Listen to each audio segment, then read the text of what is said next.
수직계명과 수평계명의 재해석. 오늘의 본문 말씀은 마태복음 22장 37절로부터 40절입니다.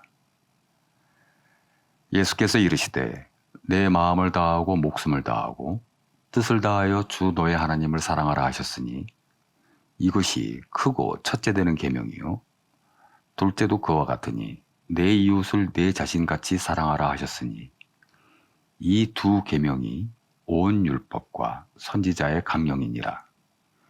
이 두 명령에 모든 율법과 선지자들이 달려있느니라.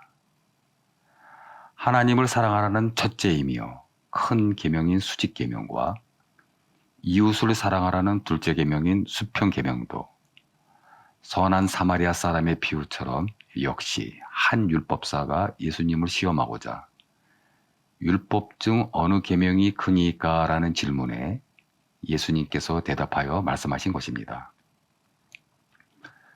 율법사는 36절에서 선생님, 율법 중에서 어느 계명이 크니까? 율법사는 단수로 질문하였는데 예수님께서 두 계명, 즉 복수로 말씀하셨습니다. 이것은 두 계명이 본질적으로 똑같은 하나의 계명이라는 것을 의미하시는 것입니다. 마태복음 22장 37절로부터 40절의 수평 계명에서도 누가복음 10장 25절로부터 37절의 선한 사마리아 사람의 비유에서도 모두 예수님을 시험하려는 목적을 가진 한 율법사가 동일하게 등장하는 것을 볼 수 있습니다. 우리는 이 동일한 목적을 가진 한 율법사를 통하여 수직계명과 수평계명의 말씀은 선한 사마리아 사람의 비유로부터 보완되고 해석되어야 한다고 힌트를 주시는 예수님의 교수법, 즉 성경은 성경으로 해석되어야 한다는 원리를 제시받은 것입니다.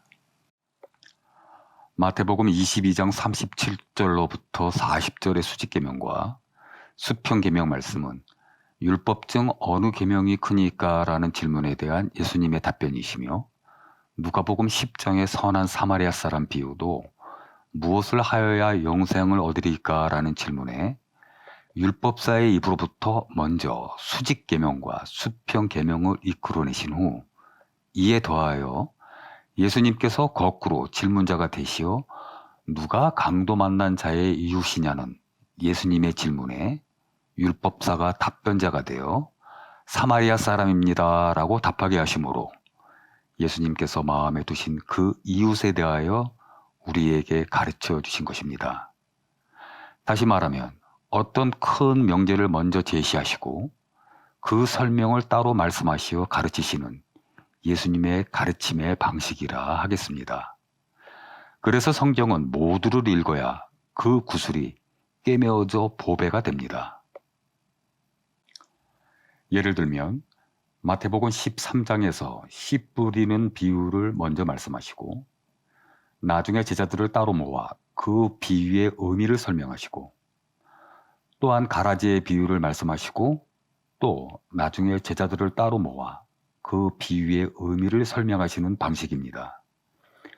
잘 아시듯이 크게 보면 신약은 구약으로부터 그 근거를 제시받고 신약은 구약의 말씀을 확증해 주시는 최종 권위를 갖는 원리입니다. 선한 사마리아 사람 비유는 바로 둘째 계명 속의 이웃에 대한 예수님의 관점을 설명하시기 위하여 따로 준비하신 비유의 연결고리입니다. 그렇다고 사전적인 의미에서의 그 이웃을 사랑하라는 말씀이 성경 속에 제시되어 있지 않다고 말씀드리는 것이 아닙니다. 그것은 예수님을 마음에 모시고 사는 크리스천이라면 자연스럽게 지켜지고 발현되는 신앙생활의 태도이지 그것이 구원과 영생의 본질이 아니라는 의미입니다. 특히 성경을 읽으며 묵상하며 공부하는 본질은 무엇입니까? 구원받고 천국 가서 영생 복락을 누리시려는 것입니까? 맞습니다. 맞습니다.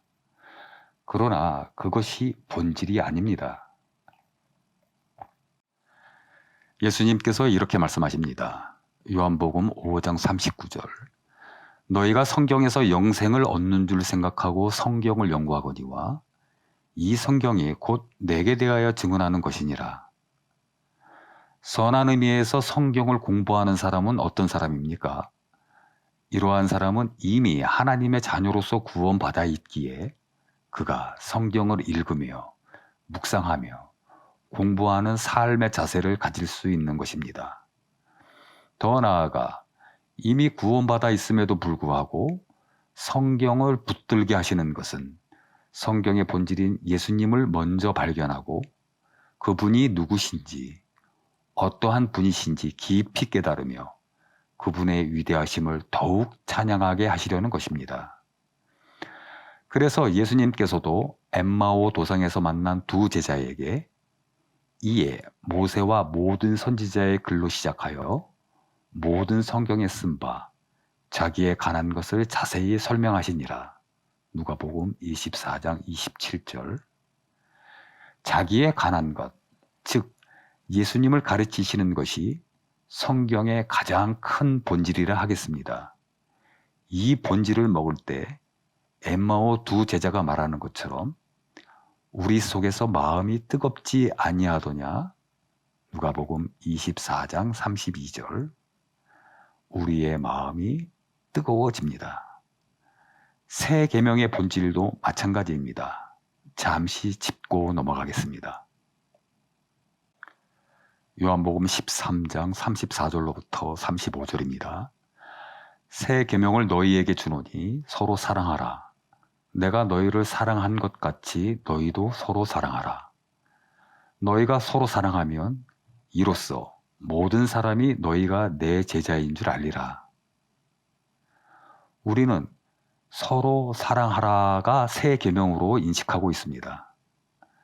이웃사랑이라면 이미 구약 레위기 19장 18절에서 이웃사랑하기를 내 자신과 같이 하라고 지시되어 있는데 왜 서로 사랑하라는 것이 새 계명이 되는 것입니까? 그것은 구약 때부터 있어온 옛 계명인데 말입니다. 세상적인 어투로 말씀드려 보겠습니다. 너 열심히 공부하고 또 열심히 공부해라. 그래야 서울대 간다. 이렇게 부모가 그 자녀한테 말할 때 그 부모의 최종 목표는 무엇입니까? 물론 열심히 공부하는 것이 당면 과제이지만 말하는 그 부모의 최종 원함은 그 자녀의 서울대 입학입니다. 그렇다면 요한복음 13장 34절에서 서로 사랑하라는 말씀의 본질은 무엇입니까? 그것은 35절에 세상의 모든 사람이 너희가 내 제자, 즉 예수님의 제자인 줄 알게 하라는 것입니다. 그래서 새 계명입니다. 구약의 어디에서 세상이 너희가 예수님의 제자인 줄 알게 하라는 말씀이 있습니까? 서론이 길었습니다. 하나님을 사랑하라는 첫째 계명의 의미는 사람의 눈에 보이지 아니하시는 창조주 하나님만을 사랑하라는 것이요. 이웃을 사랑하라는 둘째 계명은 우리의 이웃으로 존재하시며 사람의 눈에 보이시도록 계시는 하나님, 즉 예수님만을 사랑하라는 말씀이십니다. 즉 종합적으로 말하면 첫째도 하나님 사랑이요, 둘째도 하나님 사랑이라는 의미로서 하나님만 사랑하라는 그 명령에 모든 율법과 선지자들이 복종한다는 뜻입니다.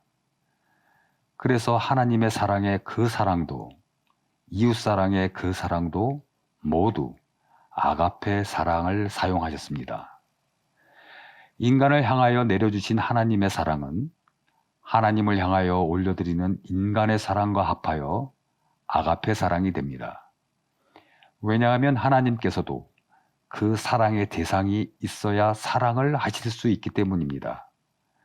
그래서 수직 계명 속의 아가페 사랑은 즉 수직 관계성 속의 사랑이 되는 것입니다. 창조주와 피조물, 하나님과 인간, 왕과 신하, 주인과 종, 그리고 아버지와 아들과 같은 수직 관계성 말입니다. 하나님께서 이 땅에 보이시는 하나님, 곧 예수님으로 내려오셔서 우리의 이웃이 되시고 마태복음 13장 55절, 56절, 우리의 형제가 되시고 마태복음 12장 50절, 28장 10절, 우리의 친구가 되셨습니다. 요한복음 15장 15절. 그래서 수평 계명 속의 아가페 사랑, 즉 수평 관계성 속에 사랑을 가능하도록 만들어 주신 것입니다. 아버지를 사랑하는 아들은 자라나면서 그 아버지의 형제가 되고 친구가 되는 관계 발전을 이루어 나가듯이 말입니다. 그래서 보이시는 하나님이신 예수님을 형제로서, 친구로서 사랑할 수 있도록 그분께서 이 땅에 내려오셨기에 우리도 수평 관계의 아가페 사랑을 할 수 있도록 만들어 주신 것입니다. 하나님께서 하늘 위에서 신적으로만 우리를 사랑하셨다면 어떻게 그 아가페 사랑의 십자가가 완성될 수 있었겠습니까? 수직과 수평이 합하여 십자가로 완성된 것입니다.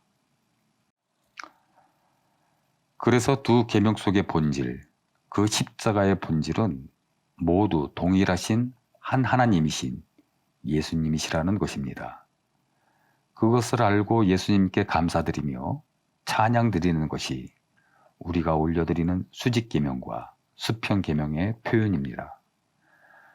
그렇다면 수직계명과 수평계명의 완성으로 보여주신 그 십자가의 아가페 사랑에 대하여 예수님께서 제자들에게, 베드로에게 원하셨던 본질은 무엇이었을까요? 다음 성경 면밀히 읽기에서는 앞서 말씀드렸던 요한복음 21장 17절 내가 나를 사랑하느냐로 되돌아가 그 뜻을 묵상하며 마무리하도록 하겠습니다. 감사합니다.